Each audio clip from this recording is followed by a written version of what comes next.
So, okay, I don't have a lot of time, but just one quick thing. I got a delivery on my doorstep the other day, and you know what it was? A phone book. What a waste of paper that is. Why are we still making phone books?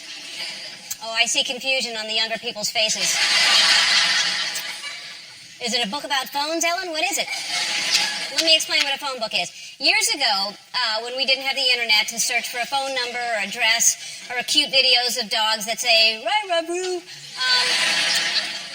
we had something called a phone book. And maybe you were at home and you needed to look up somebody, or maybe you were at a payphone and you needed to get somebody's... Uh-oh, I see more confusion.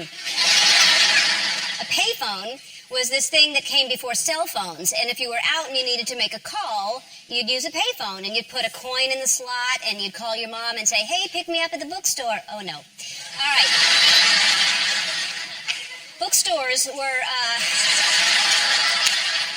Before we had Kindles and iPads, there were actual books, and they were bound together, and you would turn pages, and you'd go to stores specifically to buy these books, and they were called bookstores, and that's how you would buy a book. Or if you didn't want to buy one, you could borrow one from the library. Oh, dear.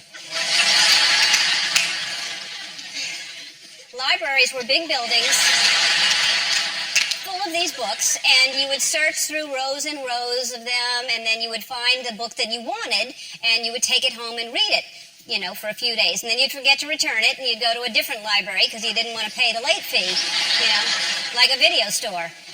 I don't know how to stop.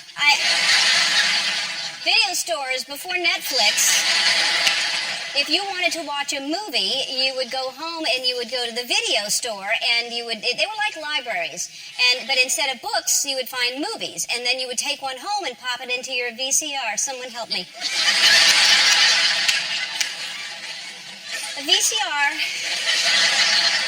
was like a Blu-ray player, but instead of a disc, it was a cartridge, and after you watched it, you'd actually have to rewind the entire movie, you know, like an audio cassette. This may never end. An audio cassette was what we listened to before we had MP3s. All cars had cassette players, and you would just pop in your cassette tape of Milli Vanilli. Milli Vanilli they were in the late 80s. They were like a R&B duo that got in trouble for lip syncing. It wasn't a game show back then. It was frowned upon. You know what's not frowned upon here, though, is dancing.